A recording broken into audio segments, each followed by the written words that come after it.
오늘 우리에게 주신 하나님 말씀을 같이 봉독합니다. 로마서 8장 18절에서 25절 되겠습니다. 로마서 8장 18절에서 25절까지 말씀을 함께 읽겠습니다.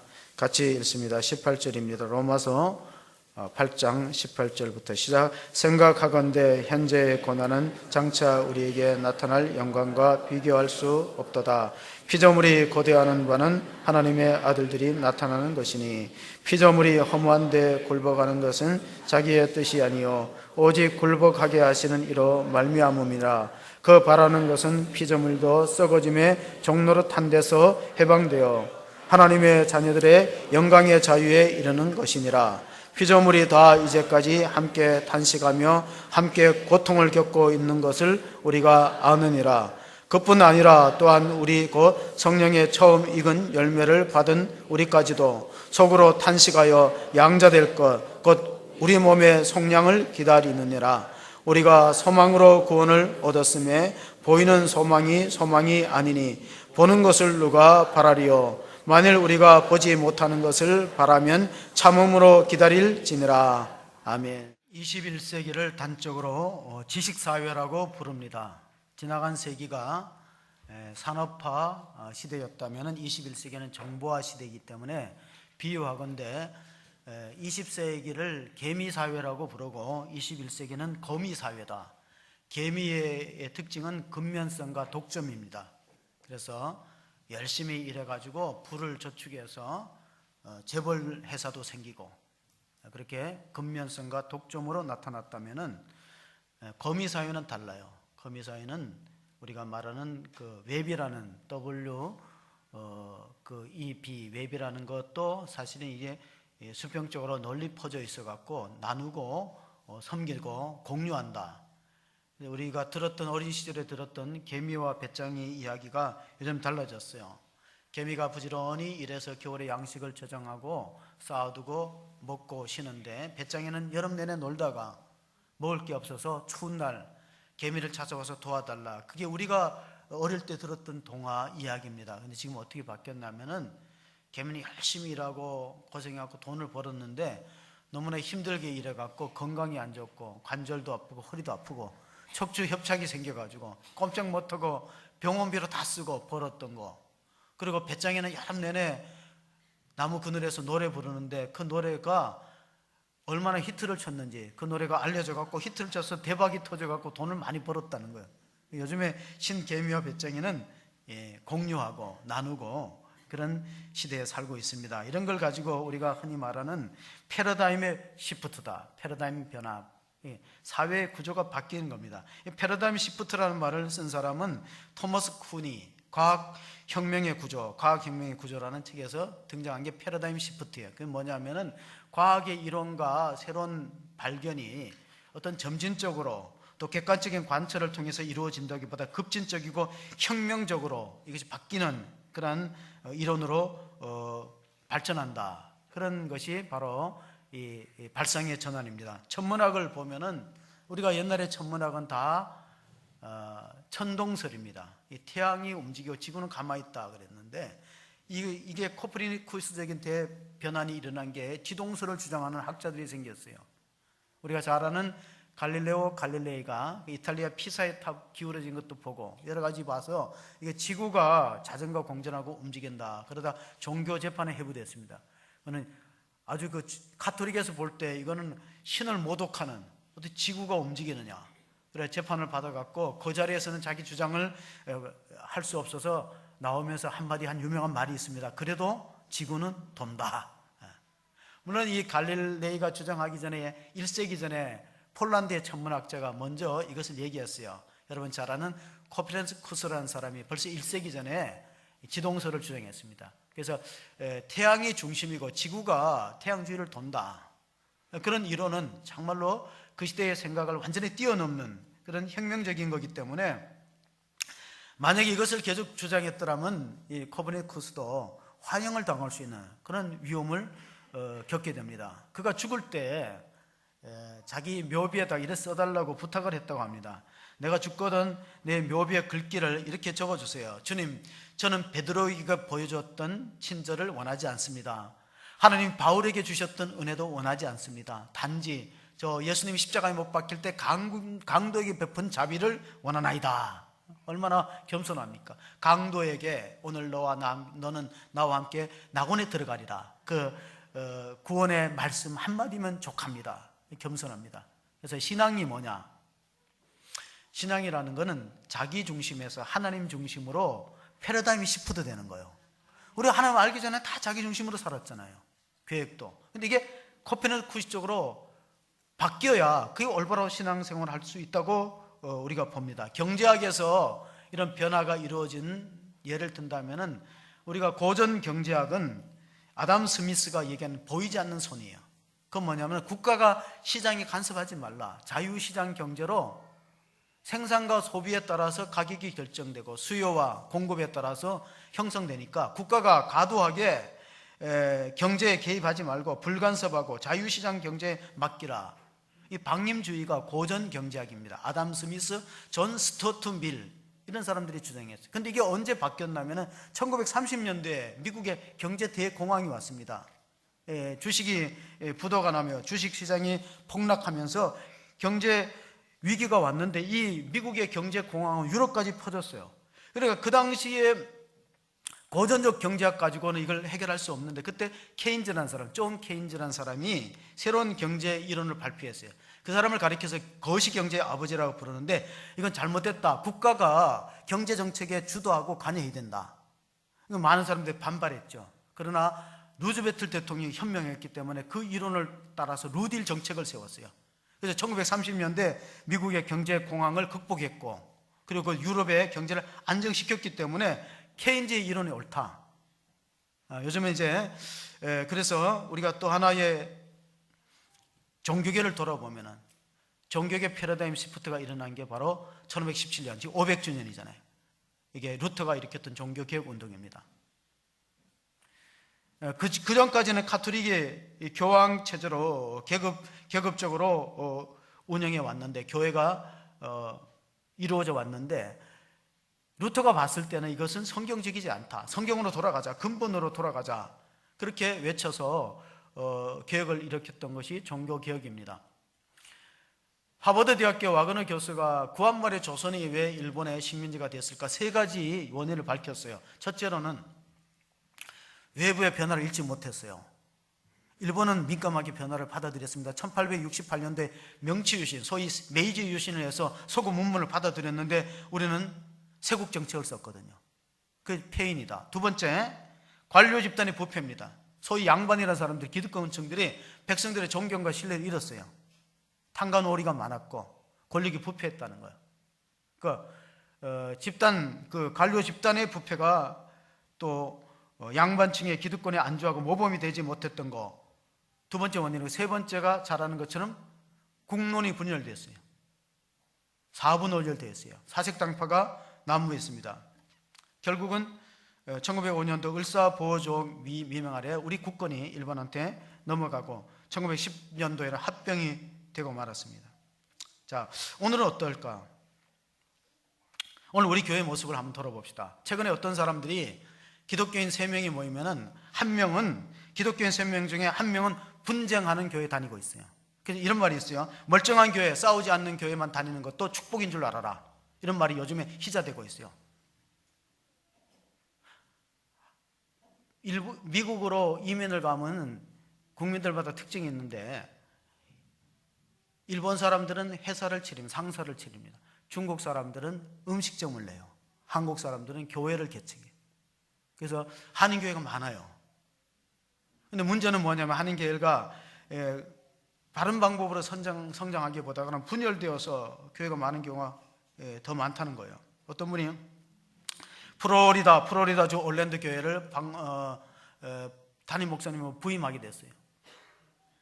그래서 이제 가서 이삿짐을 풀고 가장 먼저 한 일이 한인교회에서 가까운 자기가 부임하는 교회에 가까운 슈퍼마켓을 찾아가서 물건을 사면서 그 한국 교포한테 물어봤어요. 자기 신분을 밝히지 않고 여기 이제 이사 왔는데 여기 다닐 만한 교회가 어딘지 추천해 보라 그러니까 그 사장이 교회 집사님입니다. 물론 자기네 교회 집사는 아닌데 집사니까 교회의 사정을 환하게 잘 알아요. 어떤 교회는 설교가 좋다, 어떤 교회는 훈련이나 제자 훈련이 잘 돼 있다, 어떤 교회는 자녀 교육을 잘 시킨다, 쭉 이렇게 설명해 보면서 교회를 추천하는데 한 군데 빼고 아무 데나 다니세요 그러더라고. 한 군데가 자기가 부임할 교회야.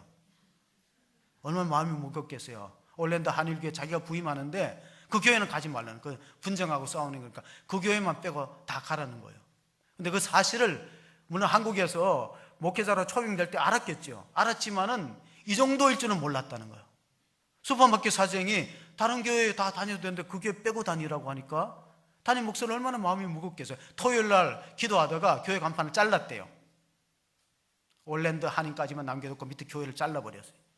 그리고 걸어놓으니까 주일날에 교인들이 많이 왔습니다. 새로운 목사님이 부임했으니까 기대를 갖고 엄청나게 많은 숫자가 와갖고 들어오면서 다 입구에서 이상하게 생각하는 거예요. 왜 그 교회 이름이 있는데 밑에 교회가 없을까?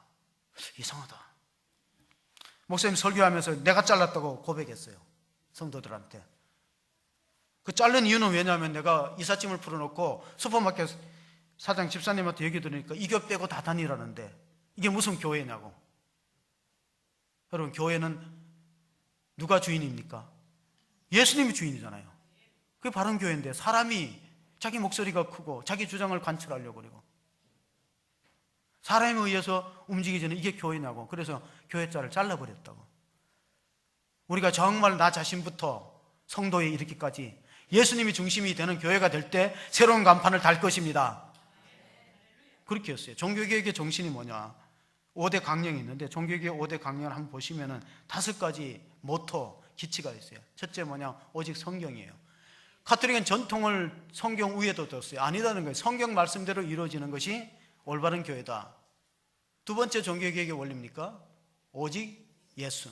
그렇습니다. 물론 앞에 있는 거는 그 라틴 말입니다. 라틴 말. 솔라 스크립추라, 솔라 크리스토스. 이건 라틴 말입니다. 물론 영어도 있잖아요. 오직 예수님이 주인이 되는 교회를 만들어야 된다. 오직 은혜는 뭐냐? 우리가 구원받는 인간의 공로가 아니라는 거예요. 하나님의 은혜로 말미암아서 값없이 주시는 하나님의 은혜에 의해서 구원이 된다. 그래서 모든 그 오직 예수라는 말은 타종교 다원주의를 배격하는 거예요. 다원주의를 배격하는 사도행전 4장 12절에 오직 예수의 구원받을 일은 다른 이름을 주신 적이 없다. 오직 은혜로 인간의 공로와 업적이 아니라 하나님의 은혜로다. 그 다음에 그것을 믿음으로, 성경의 약속의 말씀을 믿음으로, 행위에 의한 것이 아니라, 가톨릭은 공로주의가 있어갖고 교회는 이 보물이 있는데 우리보다가 먼저 선대들이 많이 믿어가지고 교회 보물이 있으면 그 의로움을 면죄부를 통해서 나누어줘서 그래서 이제 그 영혼이 하늘로 올라간다. 그런 잘못된 이론을 루터가 반박했습니다. 마지막에 보면은 오직 하나님의 영광, 솔리 그로리아, 솔리 데오 그로리아, 하나님께 영광을 돌리는 것이 바로 신자의 삶이다. 우리가 주기도문 마지막을 한번 생각해 봅시다. 대개라는 말은 요즘 안 쓰지만 나라와 권세와 영광이 아버지께 영원히 있사옵나이다. 그게 영광이 뭐냐? 히브리어로 영광은 카봇인데 무겁다, 중하다는 뜻이에요. 그래서 이제 카봇이라는 말의 어원을 보면은 고대에 전쟁터에 나가는 병사가 갑옷을 입었을 때 그 갑옷을 카봇이라고 불러요. 카봇. 좀 어원이 비슷한데. 그리고 하나님의 영광을 떠나는 것을 이가봇이라고 불러요. 이가봇. 이가봇이라는 단어는 우리가 사무엘상에서 찾아볼 수 있습니다. 엘리 제사장의 아들, 두 아들이 홈리와 비느하스가 전쟁터에 나가서 죽고 비느하스의 아내가 출산을 했는데 아들의 이름을 이가봇이라고 찍었어요. 영광이 떠났다. 사무엘상 4장 21절을 한번 보시면 이르기를 영광이 이스라엘에서 떠났다고 아이 이름을 이가봇이라고 하였으니 하나님의 괴가 빼앗겼고 그의 시아버지와 남편이 죽었기 때문이요. 자, 비느하스는 자기 남편도 죽고 또 형제인 시동생인 홈리와 비느하스 다 죽고 블레셋과의 전투에서 아버지 98세 된 엘리 제사장 그 자식의 전사 소식을 듣고 뒤로 머리가 넘어져서 비두나에서 죽고 말았어요. 그 며느리는 아기를 낳았는데 얼마나 불행한 아기야. 하나님 영광이 떠났다. 그럼 가문에 하나님 영광이 떠나고 이스라엘 민족 공동체 하나님의 영광이 떠나는 결정적인 이유가 뭐냐? 그게 사무엘상 2장 17절에 나와 있습니다. 이 소년들이 제가 여호와 앞에 심히 크면 그들이 여호와의 제사를 예배를 무시하고 예배를 소홀히 하는 것이 결국은 가문의 영광에서 비극을 가져오고 이스라엘에서 하나님의 영광 법궤가 떠났어요. 법궤라는 하나님 임재를 상징하는 건데 그 임재의 상징이 중요한 게 아니고 실제로 그들의 마음속에 하나님에 대한 제사의 열망, 올바른 예배를 드리고 있는가. 그래서 저는 이것이 우리 자녀들 다음 세대에 엘리의 가문에만 해당되는 것이 아니라 우리 자녀들의 신앙에 대해서 아담스의 이론을 따를 것이냐 케인즈의 이론을 따를 것이냐를 한번 진지하게 고민해 보시라는 거예요. 아담스의 이론은 뭐냐면 자유방임이면 신앙은 자유니까 너희들 알아서 다녀라. 케인즈의 이론은 달라요. 국가가 간섭하는 거예요. 주도하고 간섭하는 거예요. 청교도들은 자녀의 신앙교육을 철저하게 시켰습니다. 그래서 이런 말이 있어요. No Bible, no breakfast. 성경 안 읽으면 아침 안 줬어요. No prayer, no dinner. 기도 안 하면 저녁 안 줬어요. 청교도의 표어가 있어요. No cross, no crown. No cross, no crown. 철로 역정 다녀오신 분은 그 자막이 한번 생각해보면 No cross, no crown은 뭐예요? 십자가 없이 면류관이 없다. 로마서 8장 17절 오늘 본문에 앞선 성경 기절을 한번 같이 읽겠습니다. 자녀이면 또한 상속자 곧 하나님의 상속자여 그리스도와 함께 한 상속자니 우리가 그와 함께 영광을 받기 위하여 고난도 함께 받아야 할 것이니라. 이 시대의 비극이 뭐냐? 영광은 받고 부활은 영생은 얻고 싶은데 십자가와 고난은 피하고 싶은 거예요. 그게 오늘의 이게 우리 한국교회의 실상이에요. 아무도 여기에서는 자유로울 수가 없습니다. 1529년도에 45살 때는 루터가 가톨릭의 부패 세력과 싸우다가 낙심하고 자절했습니다. 왜냐하면 가톨릭의 부패한 거대한 구조와 싸우는 것은 계란 가지고 바위치기예요. 많은 사람이 이미 희생됐어요. 존 후스가 체코 사람인데 존 후스가 먼저 개혁운동하다가 화형당했습니다. 루터에게도 파문장이 이미 아마 선고되었고 화형시킨다고 벼르고 있어요. 그리고 언제 자기가 불에 타서 잿더미가 될지 알 수 없잖아요. 기도를 하는데 하나님 도와주세요. 하나님 나를 도우소서 기도하는데 자신의 영혼에 사로잡는 영감이 뭐냐면 부활하신 주님께서 권능을 주셨어요. 부활의 소망을 주시고 권능을 주셔서 네가 고난당하지만 장차 영광스러운 부활로 하나님이 생명을 지켜줄 것이다. 그렇게 해서 용기를 얻어서 찬송을 썼는데 요즘 그게 585장에 나와 있어요. 내 주는 강한 성이요 방패와 병기 되시니 큰 환난에서 우리를 구하여 내시리로다. 이 찬송가 585장을 지었습니다. CBS 기독교 방송 국장이 저한테 문자를 보냈어요. 왜냐하면 이번 주에 루터라는 영화가 우리 일반관에서 상영되니까 성도들한테 좀 많이 소개를 해서 보게 해달라. 루터의 그 일대기 영화가 만들어진 게 굉장히 지금 세계적으로 선풍을 일으키고 있어요. 주 무대가 95개 논조를 걸었던 비텐베르크 성교회와 그 다음에 그가 피신해 갔던 바르트부르크 거기에 10개월 피신해 가면서 라틴말 성경을 독일어로 번역했어요. 10주 만에, 그러니까 70일 만에 번역했죠. 그리고 그 바르트부르크에서 아래를 내려보면은 저희들도 이제 내려보니까 아름다운 도시가 펼쳐있는데 그게 아이젠하워라는 도시야. 그 유명한 음악가, 음악의 아버지라 부르는 바흐가 거기 태어나서 이번에 그 독일을 통일했던 니콜라이 고교회에서 자기가 작곡한 노래를 가지고 성가대 지휘를 했어요. 바흐의 대표적인 것이 마태 순환곡인데 그 장면들이 이번에 영화에 다 이제 소개될 것이라고 합니다. 제가 그냥 영화 평만 봤는데 중요한 것은 루터는 음악을 굉장히 중요히 여겼어요. 음악이 교회에서 음악이 얼마나 중요한가. 그 바흐의 음악을 가만히 보면요, 바흐의 음악은 이거 자기가 돈벌이 수단으로 하는 게 아니에요. 바흐의 음악의 목적은 솔리 데오 글로리아. 그 모든 악보 밑에다가 자기가 작곡한 악보 밑에다가 써놨어요. 솔리 데오 글로리아. 오직 하나님께 영광. 우리 주기도문 성령의 나라와 권세와 영광이 아버지께 있습니다 하는 것은 세상의 영광을 우리가 취하지 말라는 거예요. 교회 안에서도 하나님 앞에 영광을 돌리기 위해서 힘쓰고 그것이 우리가 신앙의 모토가 되어야 됩니다. 요한복음 1장 14절을 보면 예수님도 말씀이 육신이 되어 우리 가운데 거하시며 우리가 그의 영광을 보니 아버지의 독생자의 영광이요 은혜와 진리가 충만하더라. 예수님이 왜 독생자의 영광이냐? 영광이라는 것은 하나님 임재가 나타나는 것을 영광이라 그럽니다. 그러면 하나님이 어떤 분이라는 걸 가장 잘 보여주신 분이 예수님이에요.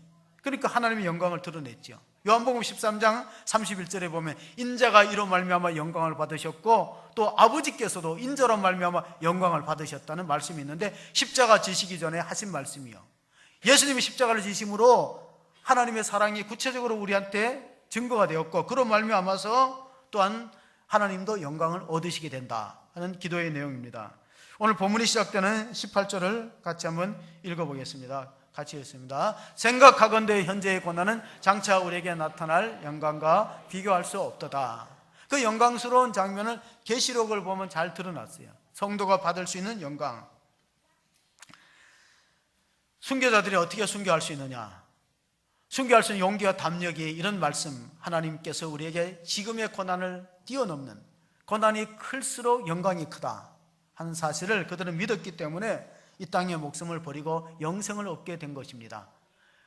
천잠나방이라는 그 산누의 나방이 있습니다. 곤충학자들은 이 산누의 나방을 전설의 나방이다 그렇게 부를 만큼 중요한데, 여기서 나오는 실이 자연산 천잠수가 워낙 비싸서 값을 따질 수 없다는 거예요.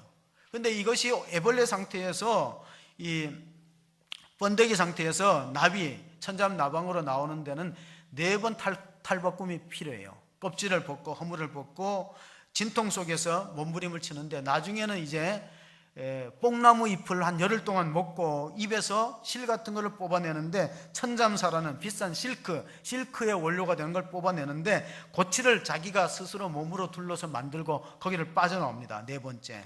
그래서 빠져나오는데 어떤 영국의 과학자가 그게 너무 안쓰러워 갖고 구멍을 넓혀줬대요. 쉽게 나올 수 있도록.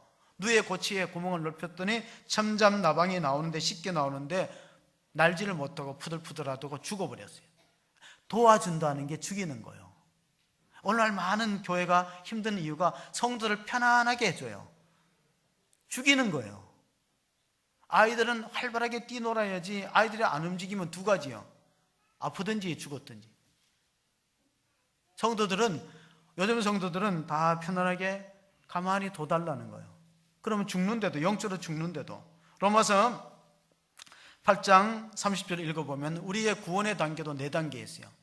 천잠나방이 애벌레 상태에서 나비로 나오는데 4번 허물을 벗듯이 우리도 4가지 구원의 단계가 있는데 한번 보실까요? 또 미리 정하신 그들을 또한 부르시고, 부르신 그들을 또한 의롭다 하시고, 의롭다 하신 그들을 또한 영화롭게 하셨느니라. 성도의 구원의 과정이 첫 번째, 하나님이 예정하셨다. 정하시고 미리 정하셨다는 예정이라는 뜻입니다. 부르셨다는 건 소명이에요. 어떤 사람은 모태로부터, 어떤 사람은 학생 때, 어떤 사람은 나이 많아서 부르셨어요. 부르신 그들을 믿음으로 의롭다고 인정을 해줘요. 의인이에요. 그리고 그 의롭다고 인정하는 사람이 장차 하늘에 가서 영화롭게 된다는 것은 부활의 상태를 말하는 거예요. 부활의 상태. 그러니까 우리가 신앙생활에 성공한 것은 부활에 이르렀을 때 성공한 것이지, 부활까지 못 가는 신앙은 어떻게 보면 좀 안타깝죠. 세상도 즐기지 못하고 신앙생활도 바로 하지 못하고, 그런 사람들이 없어야 되는데 한번 잘 생각해 보세요. 있을까요? 없을까요? 부활에 이르지 못하고 마치 애벌레 상태에서 허물을 벗다가 갇혀서 죽어버리는 그런 걸로 끝나는 신앙이 간혹 있을 수 있어요. 잘 생각해 보셔야 돼요. 세상도 즐기지 못하고 부활에도 이르지 못하고 영화롭게 되지 못하면은. 그래서 그 구원의 과정을 우리의 철로 역정에서 봤는데, 고난의 영성에서 시작해서 영화와 완주의 영성까지 이르러야 우리가 천성에 들어가게 되는 것입니다. 로마서가 굉장히 중요한 책입니다. 왜냐하면 로마서 1장, 8장, 우리가 읽었던 8장까지는 개인의 구원이에요. 9장에서 11절까지는 이스라엘 민족 구원이에요.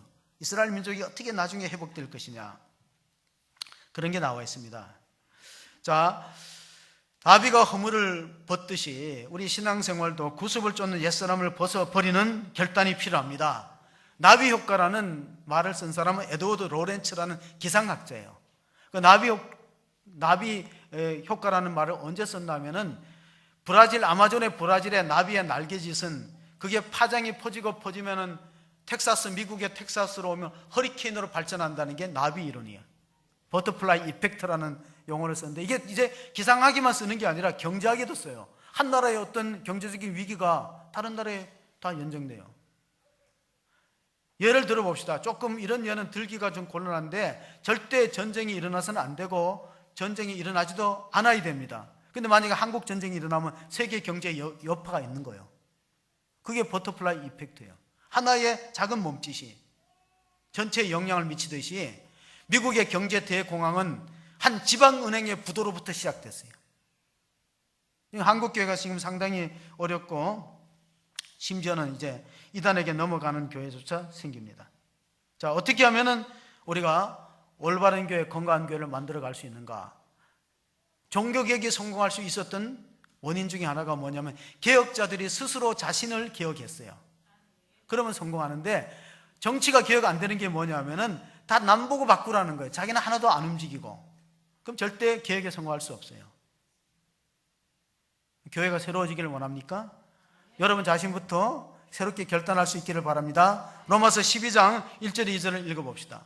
로마서 12장 1절. 그러므로 형제들아 내가 하나님의 모든 자비하심으로 너희를 권하노니 너희 몸을 하나님이 기뻐하시는 거룩한 산제물로 드리라. 이는 너희가 드릴 영적 예배. 첫째 1절에는 몸을 드리라는 거예요. 몸은 안 드리고 무엇이 개혁이 되겠습니까? 우리 몸을 거룩한 산제물로 드리고 영적 예배를 회복할 수 있기를 바랍니다. 두 번째는 마음을 드리는 거예요. 몸과 마음을 드려야 개혁이 일어납니다. 2절은 마음을 드리라는 거예요. 같이 봅니다. 너희는 이 세대를 본받지 말고 오직 마음을 새롭게 함으로 변화를 받아 하나님의 선하시고 기뻐하시고 온전하신 뜻이 무엇인지 분별하도록 하라. 개혁을 성공하려면 자기부터 개혁을 해야 돼요. 개혁을 외치는 사람, 새로워지기를 원해 몸과 마음이 달라져야 돼. 그래야 성공이 되지. 가만히 있으면서 바깥의 것 다 바꾸고 다른 사람이 바뀌고 그래서 성공이 될 수 있습니까? 로마서를 영적 혁명의 책이라고 부르는 이유가 뭐냐? 어거스틴이 로마서를 읽다가 로마서 13장에 집어서 읽어라. 자다가 깰 때다. 지금은 자다가 깰 때라는 말씀이 가슴에 부딪혀서 어거스틴이 성자가 된 거예요. 내가 지금 살아가는 삶의 모습이 이건 죄의 어둠을 방황하는 것이다. 여기서 탈피해야 된다. 웨슬러가 미국에 선교 갔다가 실패하고 돌아왔는데 올드 게이시라는 모리비안 교다들의 예배 장면을 들어갔는데 루터가 썼던 로마서 서문을 읽다가 가슴이 뜨거워졌어요. 감리교가 태어난 거죠. 가슴이 뜨거워져 불 받아가지고 로마서 1장 17절 루터가 존경을 일으켰던 본문이 오직 나의 의는 믿음으로 말미암아 살리라. 철로 역정은 베포드에서 땜쟁이 아들로 태어났던 전 번연이 감옥에 갇혔을 때 로마서를 읽다가 영감을 얻어서 썼어요. 로마서가 그렇게 중요한 책입니다. 필립경이란 필립 스패너라는 영국의 대형 박물관 관장이 대형 박물관을 팔면은 돈으로 환산할 수는 없을 만큼 수십조가 된대요.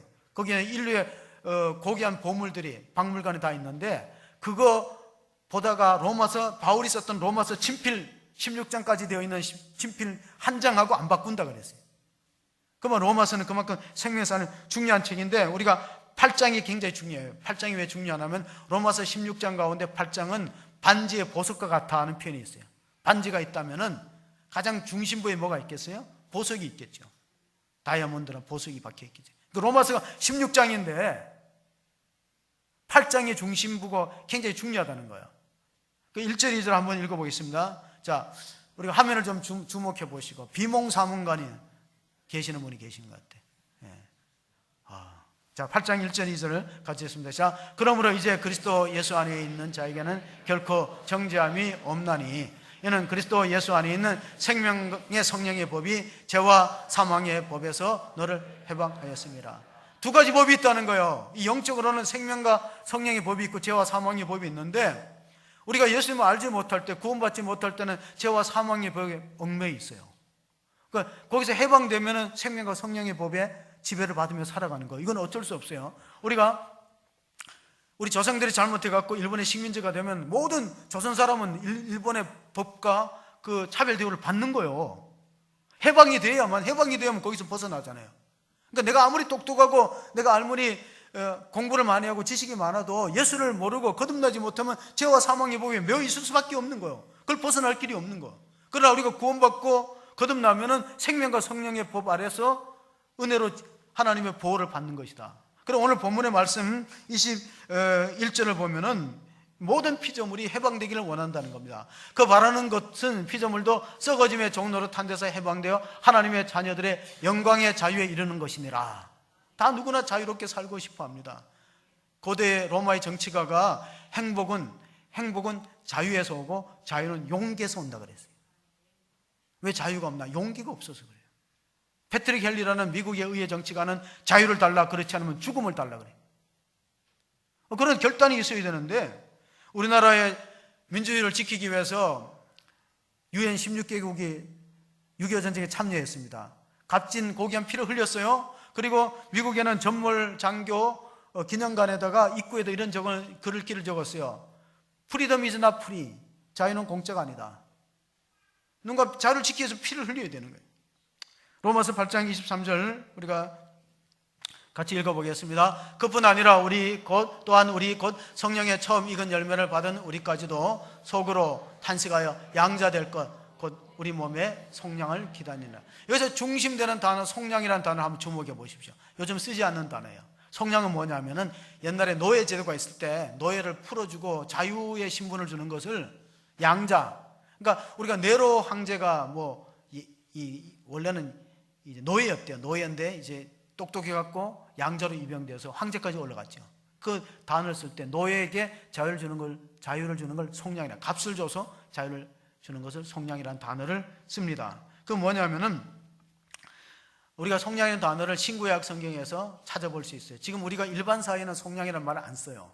근데 성경에 보면은 그 표현이 있는데 우선 구약 성경을 보면요, 이사야서의 속량이라는 단어가 나옵니다. 이사야서 43장 3절 보면 대저 나는 여호와 내 하나님이요 이스라엘의 거룩한 이요 내 구원자임이라. 내가 애굽을 너의 속량물로 구스와 스바를 너를 대신하여 주었노라. 애굽은 우리가 잘 아는 것처럼 이집트라는 나라고, 구스는 이디오피아를 말하고, 스바는 예멘, 그 아라비아 반도 맨 밑에 있는 작은 나라 예멘이 성경의 스바예요. 이런 나라를 대속물로 이스라엘 민족을 자유를 얻기 위해서 값으로 줬다, 그런 뜻을 표현하고 있습니다. 또 신약성경에서 한번 찾아볼까요? 신약성경에서 갈라디아서 3장 13절에 보면 거기도 속량이라는 말이 나와요. 같이 읽어봅니다. 그리스도께서 우리를 위하여 저주를 받은 바 되사 율법의 저주에서 우리를 속량하셨으니 기록된 바 나무에 달린 자마다 저주 아래 있는 자라 하였습니다. 우리를 자유롭게 하기 위해서, 우리를 하나님의 양자 구원받은 백성을 만들기 위해서 예수님이 친히 우리 죄값을 짊어지시고 십자가에서 죽으심으로 모든 죄값을 치르고 우리를 풀어냈다는데, 그 단어를 쓸 때 속량하는 단어를 씁니다. 영어로 표현하면 랜섬이에요. 랜섬. 근데 랜섬이라는 제목의 영화가 오래전에 방영됐어요. 혹시 보신 분이 계신가요? 주연이 멜 깁슨은 오래전에, 몇 년 전에 패션 오브 크라이스트를 제작 감독한 사람이에요. 패션 오브 크라이스트, 예수님 십자가에 처절하게 고통당하는 장면을 적나라하게 표현했던 그 영화가 패션 오브 크라이스트인데, 그 제작 감독한 사람이 멜 깁슨인데, 이 영화의 주인공인데 항공사 사장이야. 아메리칸 드림을 이루었던 돈 많은 항공사 사장이고, 그 부인도 사회 저명 인사인데 소니라는 아들을 유괴범이 납치했어요. 현상금을 전화를 걸어서 요구했어요. 얼마? 200만 달러. 200만 달러 큰 돈은 아니죠. 우리는 감히 200만 달러면 액수를 지금 계산이 안 돼. 하여튼 200만 달러를 요구했어요. FBI에서 비공개 수사를 하기 시작했어요. 근데 이 멜 깁슨의 주인공이 비공개 수사를 간두시오. 내가 TV에 나가서 공개적으로 얘기하겠다고. 아니 그러면 유괴범들이 걔를 그냥 두겠냐고. 쇼니라는 아들을 당장 죽이지. 유괴범들이 여러 사람이 유괴를 했는데 그 엄마가 반대하죠. 근데 이 멜 깁슨의 완강이 아니야, 이거는 공개 수사를 해야지. FBI한테 해갖고 비공개 수사를 하면 안 된다는 거예요. 그래서 TV에 나왔어요. 현상금이 200만 원이 그 유괴범들이 우리 자식을 살려주는 조건으로 200만 달러를 가져오면 자식을 풀어주겠다고 하는데, 나는 그 유괴범한테 200만 달러 주기 싫고 유괴범을 잡아주는 사람한테 200만 현상금을 걸겠다고 TV에서 공개로 얘기를 해버렸어요. 난리가 났죠. 이제 부인은 아들 잃었다고 생각했어요. 죽었다. 이제 유괴한 자기네 집단끼리 이제 고민이 생기는 거예요. 저 이상한 인간이 아들을 아주 죽이려고 작정을 했지. 죽이자 하는 사람이 있었겠죠. 이제 돈밖에 틀리니 그래 죽이지 말자 그랬는데 다시 나와갖고 현상금을 배로 걸었어요. 얼마? 계산 빠르시네요. 400만 달러를 걸었어. 400만 달러를 걸는 것이 그게 반전이에요. 그 뭐냐면 죽이려고 했던 이 유괴범들 사이에 내분이 일어났어요. 야, 400만 달러면 우리가 요구했던 돈의 배인데 한 사람이 이상한 마음을 먹고 같이 유괴한 사람을 죽이고 내가 자수해갖고 400만 현상금을 받아야 되겠다. 그래갖고 자기네끼리 내분이 일어나서 뭐 살았다는 그런 스토리. 그 몸값이 속량이라는 뜻이에요. 속량. 예수님 우리 죄를 속하기 위해서 십자가에 자신의 목숨을 들여서 우리를 자유를 주었어. 그게 바로 오늘 갈라디아서 3장 13절에 예수님이 저주받으셨잖아요. 예수님 십자가상에서 시편의 말씀을 외쳤어요. 엘리 엘리 라마 사박다니 아버지여 아버지 나의 하나님 나의 하나님 어찌하여 나를 버리셨나요? 그건 우리가 외쳐야 될 절규를 예수님이 우리 대신 하는 거예요. 왜? 하나님의 온 인류의 죄를 예수님한테 십자가에 심판함으로 예수 믿는 자의 죄 사함이 이루어지는 믿을 때 그것이 우리한테 전가되기 때문에 이 루터는 이것을 신학적으로 낯선 의 또 그리고 위로부터 내리는 의 우리가 예수님의 의에 세마포 옷을 입고 천국에 들어가는 것처럼 최근에 참 안타까운 소식을 여러분 들었을 거예요. 철원에서 그 육군 육사단의 병장 상병 유탄에 사망했어요. 처음에 도비탄은 어떤 외부의 충격에 의해서 사람이 쏘지 않고 사고 일어나는 걸 도비탄인데 그건 성급한 발표였고 조사를 해보니까 병사가 쏘서 인근 사격장에서 유탄에 의해서 죽었다는 거예요. 근데 그 아버지가 철원에서 아들을 잃어버렸잖아요. 그 아버지가 이런 말을 했어요. 나는 그 실수한 병사가 누구인지 조사하기를 원하지 않는다. 그를 알고 싶지 않다.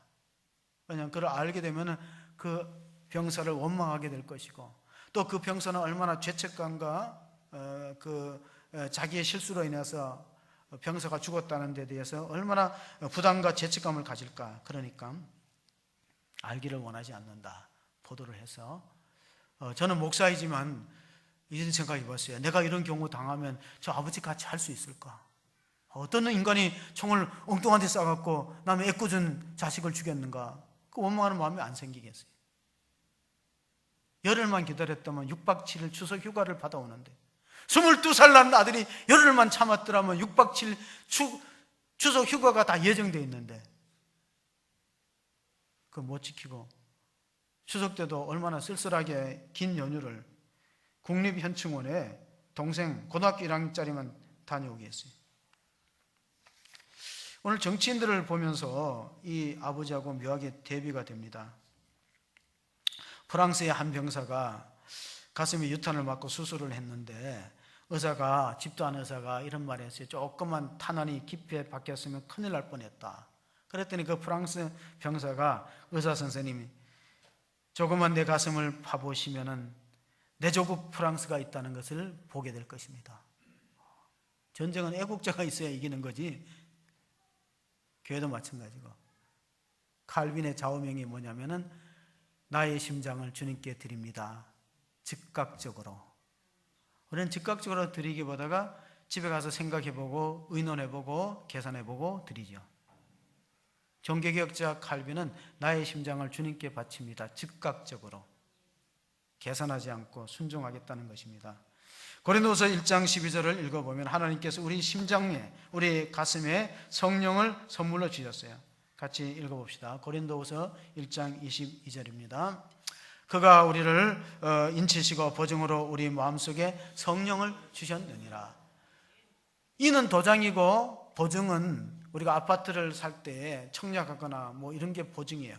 그러니까 하나님이 우리를 천국 백성으로 삼았다는 것을 우리 보이지 않는 도장을 다 찍었다는 거예요. 성령의 인을 치고 그 보증금으로 성령을 우리 마음속에 주셨어요.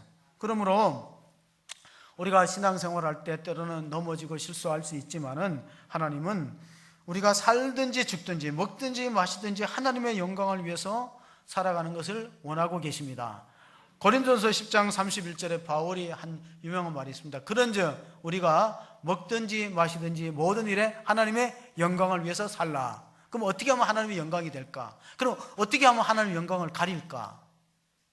그러니까 우리가 하나님의 자녀라고 믿는 백성이라고 하면서 하나님의 자녀답게 살지 못하면은 영광을 가리게 되는 결과를 가져옵니다.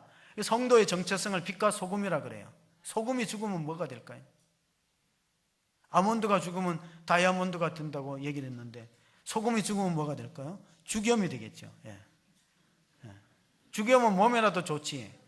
근데 소금이 소금 역할을 못하면 밟힐 수밖에 없어요. 마태복음 5장 13절에 보면은 이런 말씀이 나와 있습니다. 너희는 세상의 소금이니 소금이 만일 그 맛을 잃으면 무엇으로 짜게 하리요? 후에는 아무 쓸데없어 다만 밖에 버려져 사람에게 밟힐 뿐이라. 지금 우리 한국 교회가 이런 실정이 되어가고 있다고 봐도 무방합니다. 우리가 이걸 바꿔야죠. 그럼 어떻게 하면 바꿔야 되는가? 마태복음 5장 16절로 바꿀 수 있습니다. 같이 봅니다. 16절입니다. 이같이 너희 빛이 사람 앞에 비치게 하여 그들로 너희 착한 행실을 보고 하늘에 계신 너희 아버지께 영광을 돌리게 하라. 착한 행실, 착한 삶, 이게 중요한 거예요. 생활 속에 선교사가 되는 게 중요합니다. 바울이 자기가 전도한 교회, 개척한 교회 성도를 향해서 주시는 말씀이 있는데 고린도후서 2장에 보면은 바울에게는 재산이 없어요. 바울에게 유일한 재산은 사람이에요, 사람. 여러분, 사람 부자가 최고의 부자인 걸 믿으시기 바랍니다. 천국 가면 내가 전도한 사람이 나의 기쁨이요 소망이요 면류관이요. 데살로니가 전서 2장입니다. 2장 19절 20절을 한번 보시겠습니다. 19절하고 20절. 데살로니가후서 우리의 소망과 기쁨이나 자랑의 면류관이 무엇이냐? 그가 강림하실 때 우리 주 예수 앞에 너희가 아니냐? 너희는 우리의 영광이요 기쁨이니라. 오늘 설교 제목이 오직 영광인데 하나님께 모든 영광을 돌리지만은 하나님이 자신의 영광을 조금 나누어주는 반사하는 그 특별한 사람들이 바로 전도를 많이 해서 천국에 그들을 인도하는 사람은 영광을 주실 것이다. 기쁨이여 영광을 말씀해 주었습니다. 칼 바르트라는 독일의 신학자가 행복한 사람은 보고 싶은 사람이 있는 사람이 행복하다고 그랬어요. 여러분, 이 시간 잠깐 누가 보고 싶습니까? 근데 만일 우리가 죽고 나면은 보고 싶은 사람 천국에서 만날 수 있기를 바랍니다. 천국에 갔는데 내 사랑하고 보고 싶은 사람 안 왔다. 얼마나 안타깝겠습니까? 천국에 가면은 내가 전도한 사람이 찾아와서 손을 잡고 감사하다고 인사를 할 거예요. 그런 사람 몇 명이나 만들어 놓으셨어요. 저 자신에게도 던지는 질문이에요. 왜냐하면은 복음 전파의 지상 명령은 직분과 관계없어요. 모두에게 주시는, 성도라면 구원받은 사람은 다 해당이 되는 거예요. 재미있는 책이 있는데 끝으로 소개해 드립니다. 만일 나에게 동전 한 푼이 있다면, 레인키라는 사람이 있었어요. 거기 보면 이런 얘기가 나옵니다.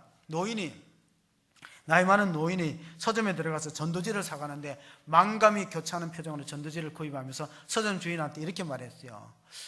내가 늘 여기 와서 전도지를 사갖고 길 가는 행인들한테 전도지를 준 게 수십 년 되는데 이제 더 이상 못할 것 같고 너무 기운이 떨어지고 이제 걷는 것도 힘이 들어갔고 오늘이 마지막 전도의 날이 될 것 같은데, 근데 내가 수십 년 동안 전도지를 뿌렸는데 이게 효과가 있는지 없는지 참 궁금하다고. 괜히 내가 이거 헛된 수고를 하는 거 아닌지, 정말 내가 전도해서 그 사람이 예수 믿었다는 사람이 좀 있었으면 만나봤으면 좋겠다고. 그런데 저쪽 구석에서 그 얘기를 듣던 한 신사가 벌떡 일어나더니 선생님 저 모르시겠냐고 물어봐요. 처음 보는데. 그러니까 선생님 저를 모르시는 게 당연하다고. 제가 12년 전에 길에서 선생님이 노인께서 어르신께서 주시는 전도지를 받고 그때 교회를 나가서 구원받고 너무 감격스러워서 나도 이 좋은 일을 좀 해보자고, 나도 12년째 이 일을 하고 있다는. 근데 마주치지는 않았어요. 그러니까 이 노인장이, 어르신이 내가 수십 년 동안 길에서 전도지 뿌린 것이 결단코 헛되지 않는다. 감격스럽게 그 신사의 손을 붙들고 고맙다고. 난 죽어도 한이 없다. 그런 이야기가 이 내용입니다. 사랑하는 성도 여러분, 우리가 결혼해서 자녀를 낳으면 그 자녀가 또 나중에 결혼해갖고 자녀를 낳으면 손자가 생기잖아요.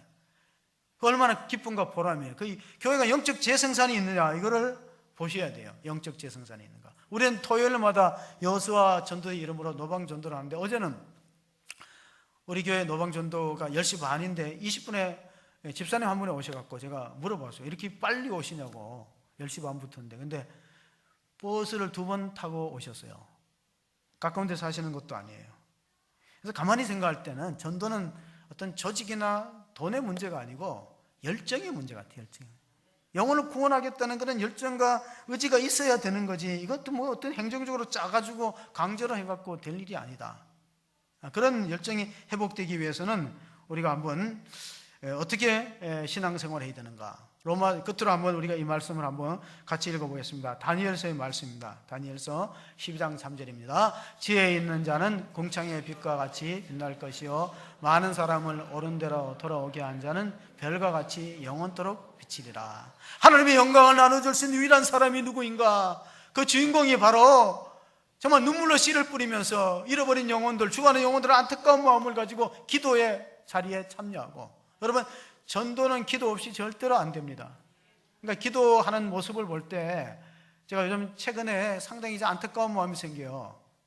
새벽에 나왔을 때 보면은 옛날 자꾸 상가가 생각될 만큼 안타까운 모습이, 기도 없이 전도 열매 없어요. 다른 아무리 프로그램을 가져와도 기도하지 않고는 절대 열매가 없다는 걸 기본적으로 인식하시고 기도에 힘쓰시고 많은 영혼을 주께로 돌아오기 위해서 하늘의 영광스러운 자리에 설 수 있는 복된 성도가 다 되시기를 주의 이름으로 축원합니다. 아멘. 하나님 아버지, 우리가 바라는 것은 눈에 보이는 것이 아닙니다. 보이지 않는 것을 바라는 사람은 참음으로 기다릴지라고 말씀해 주었습니다. 고난이 클수록 영광이 큽니다. 우리가 주님의 고난에 동참하기 위해서는 주님의 십자가를 함께 지고 나가는 성도가 되게 하여 주시옵소서. 그리스도께서 우리의 몸의 속량을 위하여 자신의 몸을 십자가에 들이셨습니다. 그는 하나님이신데 인간의 모습으로 오셨고, 그는 영광을 받으실 자리에서 오히려 수치의 십자가를 지셨습니다. 우리는 그런 믿음을 가지고 결단하고 순종하여서 하나님 주시는 놀라운 은혜와 축복을 이 땅에서 누리며 다음 세대를 믿음으로 잘 길러가며 가정의 복음화, 지역을 하나님 그리스도께로 인도할 수 있는 능력 있는 그런 귀한 하나님의 사람들 다 될 수 있도록 축복하여 주시옵소서. 우리 구주 예수 그리스도의 이름으로 기도하옵나이다. 아멘.